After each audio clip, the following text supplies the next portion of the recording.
First play to Jonquel Jones. In a season already defined by adversity, injuries, and doubt, the Indiana Fever found themselves on a night where everything seemed set up for them to break. But instead, they showed the kind of toughness that doesn't just win games, it defines legacies. Because on Caitlin Clark's big Nike celebration night at Gainbridge Fieldhouse and evening wear, her brand power and global reach as the face of women's basketball were the centerpiece of the entire atmosphere the Fever walked in. Without Clark, without half of their guard rotation, without the kind of depth that teams usually need when fighting for playoff survival, and somehow, they walked out not only with a win over the Seattle Storm, but with a performance that rewrote the narrative around who they are when their superstar isn't on the floor. And central to it all was one of the most gut-check moments of the year, a violent, head-on collision that left Lexie Hull sprawled on the hardwood with a knot swelling on her forehead, so quickly and so grotesquely that fans assumed her night was over. But minutes later she came storming back onto the floor, diving for loose balls, chasing rebounds, locking up on defense like nothing had happened, embodying every ounce of resilience that defines this Fever roster. And it was that single act of toughness that told you everything you needed to know about this group. The night didn't start in their favor before the opening tip. The Fever's injury list read like the roster of an entire starting lineup. Caitlin Clark was still sidelined with the groin injury that had already kept her out since mid-July. Sophie Cunningham, Ari McDonald, and Sydney Colson had all suffered season-ending injuries. And Chloe Bai was still managing knee discomfort, meaning Indiana was essentially without most of its guard rotation, forcing Kelsey Mitchell to shoulder more ball-handling duties.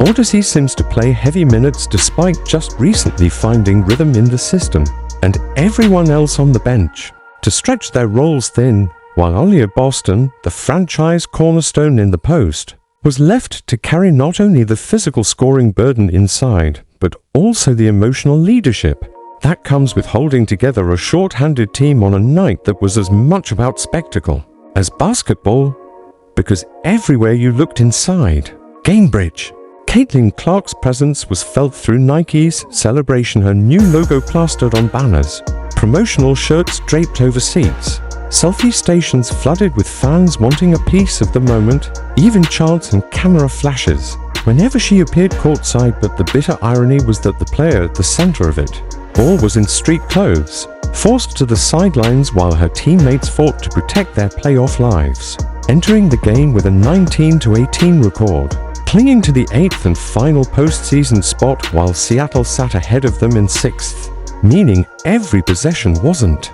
just about the night.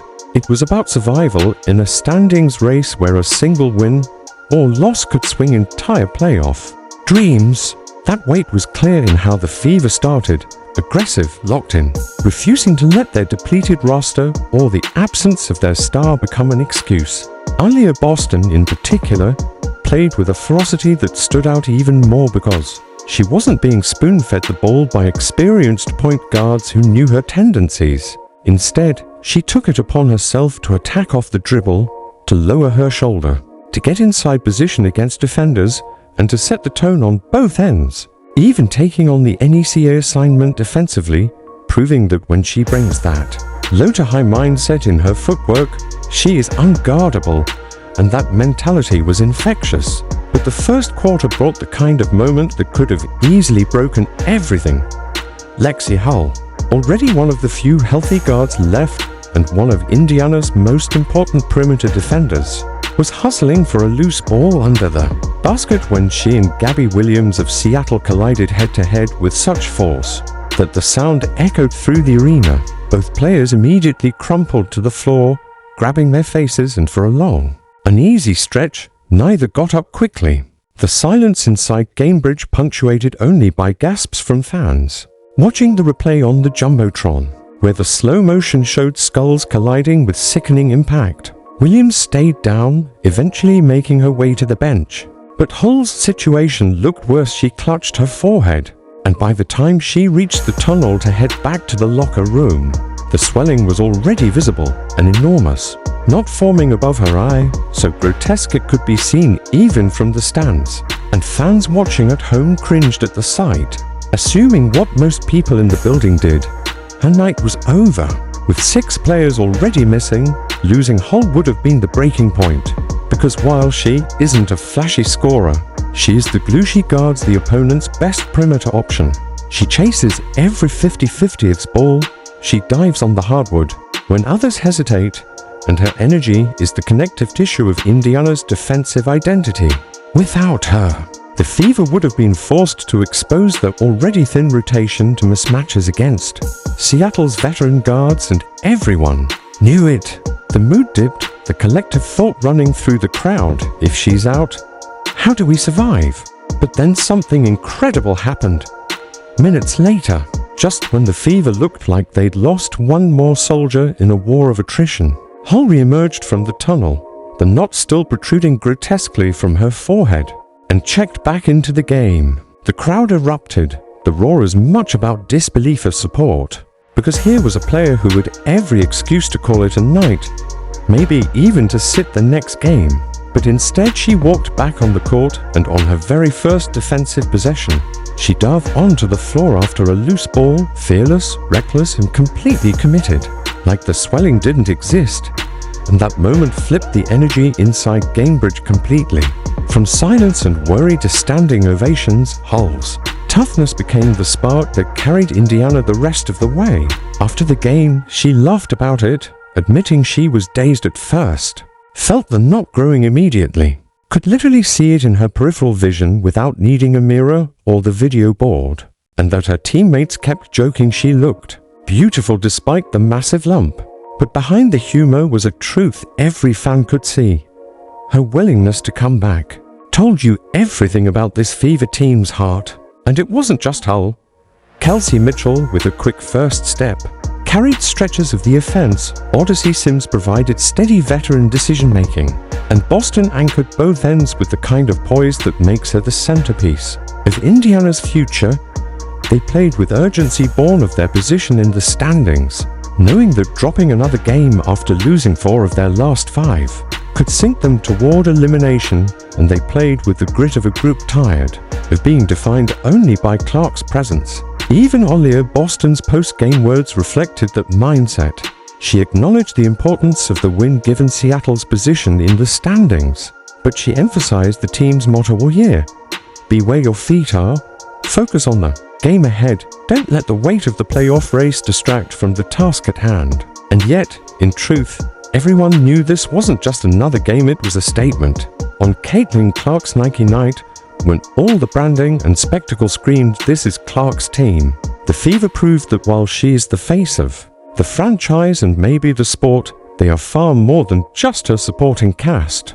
They are fighters, resilient, willing to dive, bleed, and play through pain just to keep the season alive. In that sense, Hull's swollen forehead became a symbol, an ugly but beautiful mark of everything this team stands for: toughness, grit, and the refusal to quit, no matter how stacked the odds. And when the final buzzer sounded, the Fever had secured not just a win, but a season sweep over the Storm, flipping momentum back in their favor and reminding everyone that in basketball, sometimes the most important players aren't the ones that make the highlight reel, but the ones where someone sacrifices their body, gets up when no one expects them to, and refuses to let their team fall apart.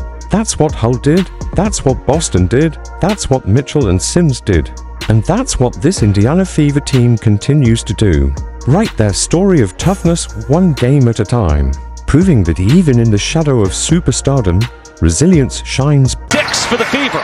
Turner, up fake. Turner kicks it. Hull! On a night that started with uncertainty and questions about whether the depleted Indiana Fever had enough left to compete, what unfolded inside Gainbridge Fieldhouse was a full display of grit, resilience, and identity, as Lexie Hull's toughness became the heartbeat of a win that not only defined the team's season, but also reshaped how fans and players alike viewed this group's ceiling heading into the final stretch. Because after suffering a brutal head-to-head collision with Gabby Williams early in the game, a blow so nasty that both players stayed down and Hull walked off With a visible knot forming on her forehead, it would have been easy for her to shut it down and sit out, especially with the fever already missing Caitlin Clark, Sophie Cunningham, Ari McDonald, Sydney Colson and Chloe Bai.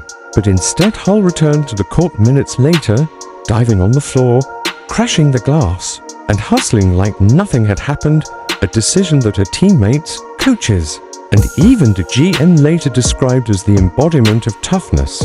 And when she was asked about where that toughness came from, Hull's answer was simple: if she feels like she can play, she plays, even if it means doing it injured, because the team is always the priority. And that attitude didn't just inspire, it spread through the roster like fire, pushing the starters and bench alike to match her energy. So much so that Aaliyah Boston later called Hull the definition of tough, pointing to her defense, offensive rebounds and relentless hustle as the kind of traits that fueled the entire locker room, while coach Stephanie White described the collision as disgusting, but said Hull epitomizes the grit of this fever squad, a player who never shows if she's hurt and just competes on every possession. And the stats backed it up as Hull finished with 9 rebounds and a team best plus-minus of +31. The kind of hidden impact that doesn't always make headlines but absolutely wins games, flipping the energy in the building and proving Indiana wasn't there to survive. They were there to make a statement, and that toughness set the stage for Boston, Odyssey Sims and Kelsey Mitchell to dominate the rest of the night, with Boston owning the paint in a way that left Seattle helpless, finishing with 27 points, 9 rebounds and relentless interior presence. Her deep post position and finishing power forcing double teams that still couldn't contain her, as every rebound seemed to fall into her hands and every defensive stand turned into an offensive chance, while Sims, signed late in the season, played like she had been born for this moment, dropping 22 points and hitting the kind of deep three that ignited chaos in the arena. A fearless performance that proved she was more than a stopgap, she was a weapon. And Mitchell, steady as ever, added 21 points, stretching the defense with her shooting and killing every Seattle run with perfectly timed buckets, giving Indiana balance on the perimeter that made their inside dominance even more devastating. And together the trio imposed their will so completely that Seattle was out-rebounded 42-21 and held to just 3 fast break points, an almost unthinkable